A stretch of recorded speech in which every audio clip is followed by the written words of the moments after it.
दोस्तों, हम लोग ऐसे देश में रहते हैं जहां पर ना जाने कितनी भारी मात्रा में गरीबी फैली हुई है। इतनी ज़्यादा गरीबी फैली हुई है, लेकिन फिर भी हमारे देश में ऐसे काफ़ी सारे लोग मौजूद हैं जो कि बड़े बड़े छोटे छोटे मंदिरों में जाकर भगवान शिव के शिवलिंग के ऊपर दूध चढ़ाते हैं, दही चढ़ाते हैं, शहद चढ़ाते हैं, और वो दूध, दही, शहद नाली में बह जाता है और वेस्ट हो जाता है। लोग वो नहीं देखते हैं कि उस मंदिर के सामने कितने सैकड़ों की मात्रा में गरीब बैठे हुए हैं।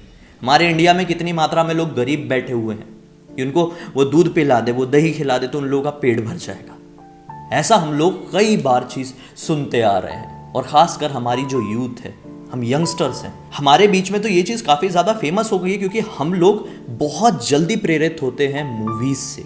और आजकल की मूवीज़ में तो कुछ इसी तरह से दिखाया जाता है। खास करके ओ माय गॉड और पीके जैसे फिल्म हो गई, उसमें तो क्लियर बताया गया है भाई कि आप मंदिर में जाके दूध चढ़ा रहे हो, इसका मतलब आप पैसे वेस्ट, फूड वेस्ट या फिर मिल्क वेस्ट कर रहे हो और आप एक गरीब भूखे का पेट मार रहे हो। लेकिन दोस्तों, क्या सचमुच में भगवान शिव के शिवलिंग के ऊपर दूध चढ़ाने से wastage of milk, wastage of money, wastage of food होता है? क्या सचमुच में हम वहां पर ना चढ़ा के एक गरीब का पेट भर सकते हैं? ब्लडी सत्य के आज के इस एपिसोड में हम लोग इसी चीज को डिटेल में समझने की कोशिश करेंगे और ये जानने की कोशिश करेंगे कि आखिर कितनी सच्चाई है उन लोगों की सोच में जो लोग ये कहते हैं कि भगवान शिव के शिवलिंग के ऊपर दूध चढ़ाने से वेस्टेज होता है। सबसे पहले हम ये समझने की कोशिश करेंगे कि आखिर भगवान शिव के शिवलिंग के ऊपर क्यों दूध चढ़ाया जाता है। पहला रीजन ऑब्वियसली मैं आप लोगों को बताऊंगा जो कि वेद पुराणों से रिलेट करता है। बहुत पुराने टाइम में एक बार समुद्र मंथन हुआ था। समुद्र मंथन देवताओं और दानवों के बीच में हुआ था। इस समुद्र मंथन की वजह से भारी मात्रा में विष निकला था, मतलब जहर निकला था, और वो जहर इतना ज्यादा खतरनाक था कि उसकी वजह से पूरी सृष्टि में हाहाकार मच गया था। सारे जीव जंतु प्राणी खत्म होने लगे थे, पेड़ पौधे मरने लगे थे, नदियां सूखने लगी थी, समुद्र सूखने लगे थे, देवताओं को परेशानी हो रही थी, देवताओं का अंत होते आ गया, दानव खत्म होने वाले थे। लेकिन इन सब को बचाने के लिए, सृष्टि का उद्धार करने के लिए भगवान शिव बीच में आए, और उस समुद्र मंथन से जो इतना हानिकारक विष निकल रहा था, बिना कुछ पल भी सोचे भगवान शिव ने उस विष को ग्रहण कर लिया। वो विष इतना ज्यादा खतरनाक था कि भगवान शिव को उस विष को अपने गले में रोक कर रखना पड़ा, जिसकी वजह से उनका गला नीले रंग का हो गया और भगवान शिव का नाम नीलकंठ हो गया। सब लोगों को यहां तक की तो कहानी पता है, लेकिन इसके बाद की बात किसी को नहीं पता। इसके बाद पूरी दुनिया में सब कुछ नॉर्मल हो गया। देवताओं के साथ सब कुछ नॉर्मल हो गया, दानवों के साथ सब कुछ नॉर्मल हो गया, प्रकृति के साथ सब कुछ नॉर्मल हो गया। लेकिन भगवान शिव को होने लगी काफी ज्यादा पीड़ा, जिस पीड़ा से भगवान शिव को बचाने के लिए इस ब्रह्मांड में जितने भी देवता और दानव मौजूद थे, उन्होंने भगवान शिव का एक समझ लो रुद्राभिषेक किया माता गंगा की मदद से। बस उसी चीज को फॉलो करते हुए आज के टाइम में भी लोग शिवलिंग के ऊपर रुद्राभिषेक, दुग्धाभिषेक करते हैं, या फिर कह लो कि दूध चढ़ाते हैं, जैसा कि आप लोग समझ रहे हैं। ये तो हो गया सबसे पहला रीजन कि दूध क्यों चढ़ाया जाता है, जो कि ऑब्वियसली वेद पुराणों से रिलेट करता था। दूसरा रीजन बताता हूं जो कि साइंटिफिक रीजन है कि शिवलिंग के ऊपर दूध क्यों चढ़ाया जाता है। दरअसल जो शिवलिंग होता है, सब लोगों को पता है, शिवलिंग एक असीम शक्ति से बना हुआ एक समझ लो एक जोत है, एक ताकत है जिसकी तुलना हम किसी चीज से कर ही नहीं सकते, जिसको एक्सप्लेन करने के लिए मेरे पास वर्ड भी नहीं है। शिव एक शक्ति है जिसकी वजह से पूरा ब्रह्मांड चल रहा है। वो असीम शक्ति है, लेकिन आखिरकार जो उसका फिजिकल फॉर्म है, जो शिवलिंग है, वो तो एक पत्थर से ही बना हुआ है। और आप सभी लोगों को पता है कि खासकर एक जो पत्थर होता है, जो चिकना पत्थर होता है, जिस प्रकार से शिवलिंग बना हुआ रहता है, उस प्रकार के पत्थर में टेंडेंसी होती है समय के साथ क्रैक करने की, टूट जाने की। आप लोगों के घर पे भी मूर्तियां होंगी ना, आप लोगों ने काफी सारे अपने घर पे 100 पीसेस रखे होंगे जिसको आप लोग मेंटेन करते होंगे समय के साथ। महंगे महंगे लोगों के पास होते हैं, 50-50 हज़ार की मूर्तियां होती है। उसको मेंटेन करने के लिए लोग कुछ तो करते हैं ना, उसको ठीक रखने के लिए उसको साफ सफाई करते हैं, वो टूटे ना तो उसमें कुछ भी कारीगरी करते हैं। तो इसी प्रकार से शिवलिंग के साथ भी किया जाता है।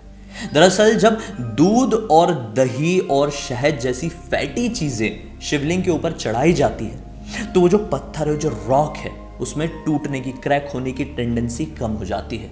इस वजह से लोग इसमें दूध, दही जैसी फैटी चीजें चढ़ाते हैं। अब इसके बाद हम लोग एक और साइंटिफिक रीजन में आएंगे और डिटेल में समझने की कोशिश करेंगे, जो कि हमारे आयुर्वेद से भी जुड़ा हुआ है और जिसका वर्णन साफ साफ हमारे उपवेद, जिसका नाम है आयुर्वेद, आयुर्वेद के ऊपर तो सब लोग विश्वास करते होंगे, उसमें भी लिखा हुआ है। दरअसल जो हमारा शरीर होता है, इस शरीर में 3 दोष होते हैं। सबसे पहला होता है वाता, पित्ता और कफा।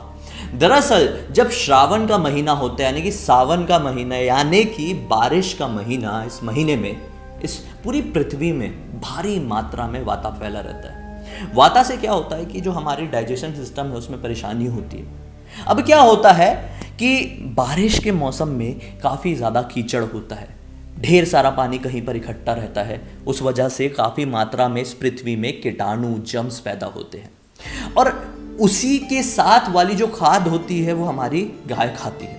और जब गाय के पेट में मतलब ऐसे कीटाणु जाते हैं, जर्म्स जाते, तो उसका जो दूध होगा वो थोड़ा सा वाता से ज़्यादा भरा होगा, मतलब उसके दूध में उस समय वाता दोष ज़्यादा होगा। और इस चीज़ का वर्णन साफ साफ आयुर्वेद में है कि श्रावण मास का जो दूध होता है, मतलब बारिश का दूध होता है, वो हमारे शरीर के लिए स्लो पॉइजन का काम करता है। पुराने ज़माने में जो बड़े बड़े वैद्य लोग, बड़े बड़े डॉक्टर्स लोग होते थे, वो ये कहते थे कि बारिश के महीने में हमें दूध का सेवन करने से बचना चाहिए।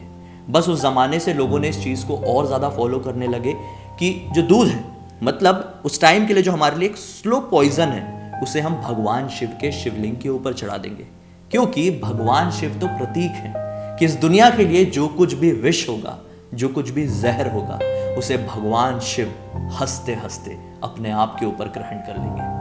यहाँ पर साइंटिफिक रीजन के साथ लोगों की श्रद्धा भी जुड़ी हुई है और ये हम हिंदुस्तानी कह लो, हम पृथ्वीवासी कह लो, काफ़ी समय से ये मानते आ रहे हैं कि अन्न का वेस्ट नहीं करना चाहिए, ऐसी चीज़ों का वेस्ट नहीं करना चाहिए जिससे हमारा पेट भरता है। जब जो दूध है, अगर हम लोग ने दूध डायरेक्ट गाय से निकाल कर भारी मात्रा में हमने पिए तो हमें भारी मात्रा में वाता की प्रॉब्लम हो सकती है, मतलब हमारा डाइजेशन सिस्टम बिगड़ सकता है। लेकिन अगर उसी दूध को हमने शिवलिंग के ऊपर चढ़ाया और उसका यूज़ हमने चरणामृत के रूप में आधा लीटर दूध को 20 लोगों में बांट दिए, तो वाता उतनी भारी मात्रा में हमारे शरीर में परेशानी क्रिएट नहीं करेगा। समझ गए आप लोग? मैंने आप लोगों को 3 रीजन बताया। अब चाहे 3 रीजन हो या 300 रीजन हो, जो एकदम जागरूक यूथ होती है, जागरूक यंगस्टर्स होते हैं, वो तो आखिरकार यही रीजन देंगे कि आप कुछ भी रीजन दे दो भाई, लेकिन दूध तो वेस्ट हो रहा है। मंदिरों में दूध चढ़ रहा है तो दूध तो वेस्ट हो रहा है। उस दूध को आप गरीब को पिला दिए होते तो उसका पेट भर रहा होता। ऐसा नहीं है। मैं आप लोगों को इसके पीछे का रीजन बताता हूँ। दरअसल मैंने अपनी लाइफ में आज तक ऐसा कोई मंदिर नहीं देखा जहां पर शिवलिंग के ऊपर दूध चढ़ाया जाता है और वो नाली से बहते बहते वेस्ट हो जाता है।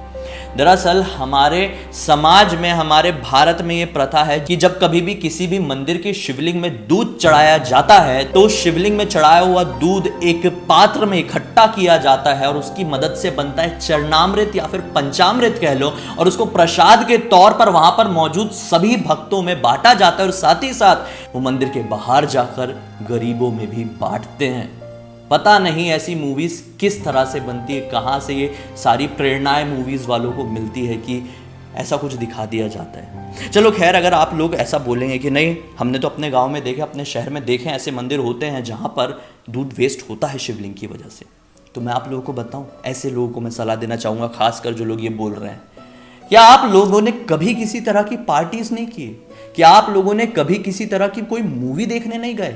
क्या आप लोगों ने कभी 250 रुपए का पॉपकॉर्न मूवी थिएटर में बैठकर नहीं खाए?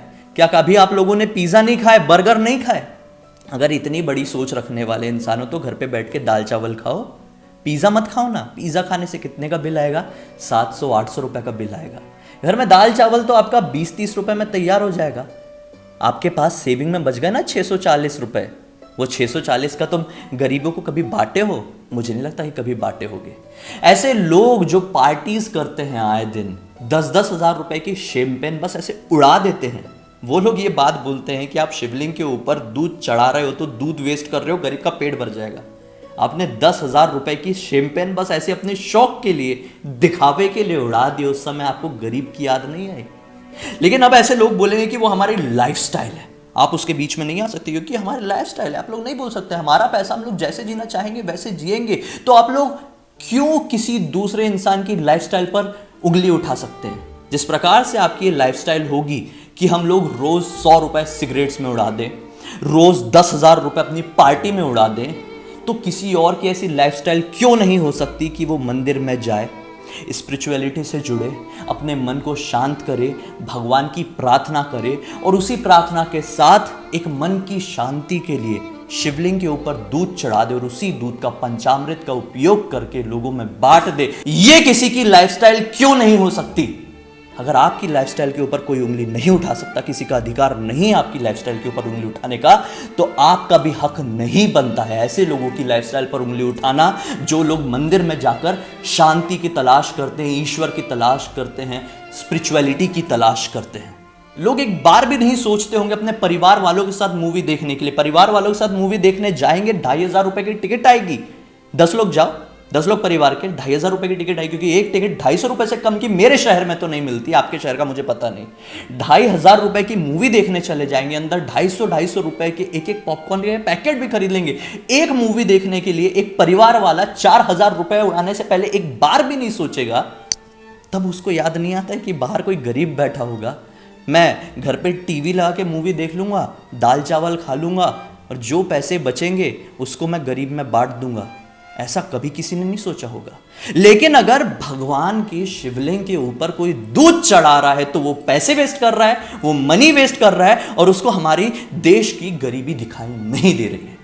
तो माफ करना, मैं ये नहीं मानता कि शिवलिंग के ऊपर, मूर्ति के ऊपर दूध चढ़ाकर लोगों में चरणामृत के तौर पर प्रसाद बांटना किसी भी रूप से wastage of money, wastage of food, wastage of milk होता है।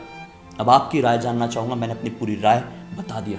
कमेंट में जरूर मुझे बताइए कि क्या मेरी सोच गलत है। अगर आप लोगों को मेरे साथ थोड़ी सी भी सहमति है तो इस वीडियो को ज्यादा से ज्यादा शेयर कीजिए, सभी लोगों के बीच में फैला दीजिए, ताकि जो हम यंगस्टर्स, हमारे यूथ में जो एक धारणा बन गई है मूवीज के कारण, वो शायद थोड़ी खत्म हो जाए, कंट्रोल हो जाए। उम्मीद करता हूं कि इस चीज में आप लोग मेरा साथ जरूर देंगे। अब तक इस वीडियो को देखे हैं तो लाइक जरूर कर देना, चैनल को सब्सक्राइब करके बेल आइकन दबा के ऑल के ऑप्शन में क्लिक करना, क्योंकि इसी तरह के हैरान कर देने वाले, नॉलेजेबल और कहानी वाले वीडियोस जिससे आपका मनोरंजन भी होता है, वो भी मैं रोज लेके आता रहता हूं। इंस्टाग्राम की लिंक इस वीडियो डिस्क्रिप्शन बॉक्स में मिल जाएगी, क्लिक करके डायरेक्टली वहां पर पहुंच जाना। वहां पर भी जुड़े रह सकते हैं हम लोग, एक दूसरे से बातें भी कर सकते हैं। चलिए कल फिर से मिलते हैं एक और कमाल की जानकारी या हैरान कर देने वाली कहानी के साथ। तब तक के लिए बहुत बहुत धन्यवाद दोस्तों। आपका दिन शुभ हो।